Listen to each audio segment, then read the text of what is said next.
Troy Aikman has seen enough, just like legions of other UCLA fans.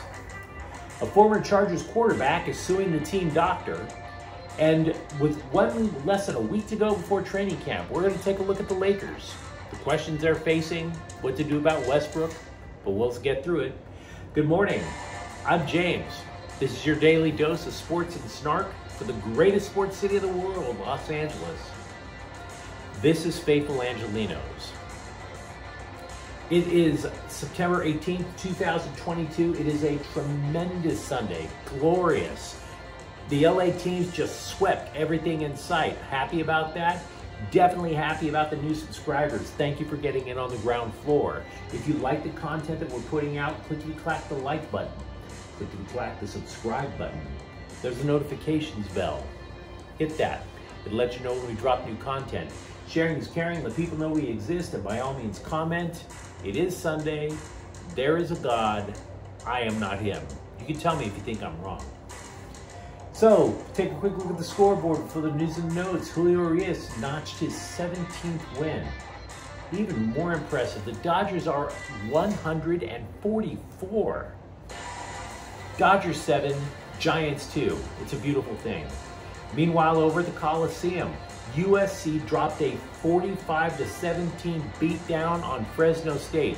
There is a rapid recap of that game on the USC playlist. Just go take a look for it. The upshot, Caleb Williams passes for 2 touchdowns, rushes for 2 more. Meanwhile, Nicholas Barr-Mira kicked a field goal as time expired so that UCLA could edge South Alabama 32-31. The Bruins are on a 6-game winning streak stretching back to last year. Also, Gaston Brugman scores twice for the LA Galaxy as they defeated Colorado 4-1. By a tiebreaker, the Galaxy are now above the playoff line. So if the playoffs started today, they'd be in. Meanwhile, today, the Dodgers wrap up their series at 4 p.m. with the Giants. That's the ESPN game. Andrew Heaney is 3-2. He'll face Alex Cobb 6-6. The Rams play Atlanta at 1:25. There is a preview of that game on the Rams playlist. And the LAFC will host Houston at 7:30. LAFC controls its own destiny in the Supporter Shield race. Bruins great Troy Aikman has seen enough of the empty Rose Bowl whenever the UCLA football team is playing. He's looking out. He sees a fan base dressed suspiciously like empty chairs and tarpaulin. And he's sitting there going, you know what? He just can't take it anymore. He said that even his teams couldn't fill the Rose Bowl's 100,000 seats back in the day when he was playing. And Aikman was on a team that was ranked #1 in the country. So he doesn't necessarily blame the current Bruin coaches and players, but he is advocating for an on-campus stadium of 30,000 seats. I think that's going a little bit low with the 30,000, wouldn't you say? Now, I have taken a little bit of look into it. The Bruins, the campus, I don't think there's any room to drop a 30,000 seat stadium. But if you are wondering, the Bruins yesterday, and it took me a long time to find the attendance numbers. It was an effort to find it. Nobody was reporting it for a while. The Bruins drew 29,344 to their match against South Alabama, which the Bruins had to rally to win. They were going to lose that game.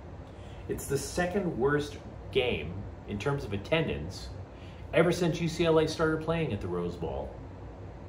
So yeah, I can understand why Troy Aikman is more than a little embarrassed by it. And we've discussed the reasons before. If you have a couple of new reasons you'd like to share, go right ahead. Do you remember a guy named Tyrod Taylor? He was a former starting quarterback over with the Chargers. I believe it was Justin Herbert's rookie year. They didn't want to just immediately hand the reins over to the rookie. Well, the reason Herbert started halfway through the year is because team doctor David Gazinga allegedly punctured Taylor's lung just before a game. The doctor, what he was attempting to do, allegedly, was to give a pain-killing injection to ease the discomfort of fractured ribs. By the way, Taylor is still playing. He's playing with the Giants now. But he did say that what the damage the doctor allegedly caused harmed him, so he's suing him for $5 million. Here's the kicker. The doctor still works for the Chargers. And oh, by the way, he's overseeing Herbert's recovery from a rib injury. Better keep Chase Daniel's arm loose, guys. I'm not sure I like Herbert's odds right now. Free agent guard Isaiah Thomas, not the Hall of Famer, the other one, denies that he worked out for the Lakers. I bring this up because it was reported by Hoops Hype, which is about as trustworthy as having R. Kelly lead a Christian girls retreat. Do not get your news from Hoops Hype. It's all crap. Meanwhile, the LA Times, they looked at the younger players that LA brought in. After all, training camp's about to start. And they asked themselves, you know, who actually is going to play a role?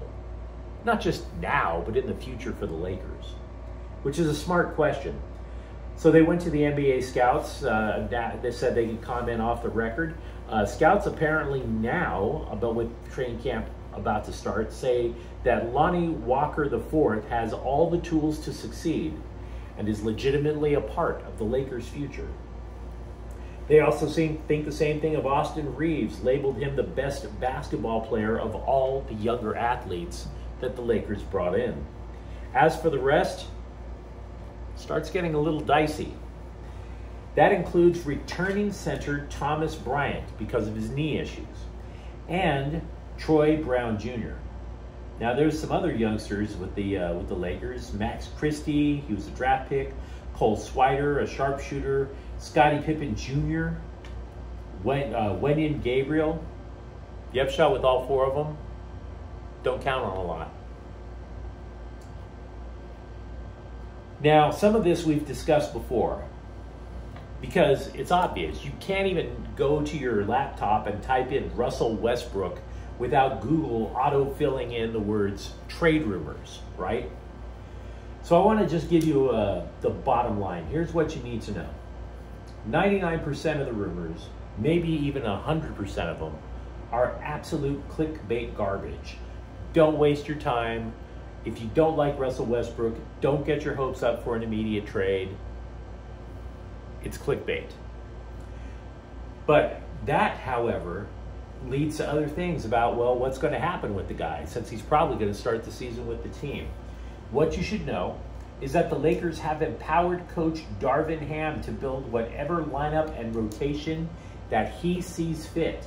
And what that translates to is Russell Westbrook for the purposes of building a lineup, because it's got to be in Ham's image. Russell Westbrook has to outplay Patrick Beverley and the recently signed Dennis Schrader to crack the starting five.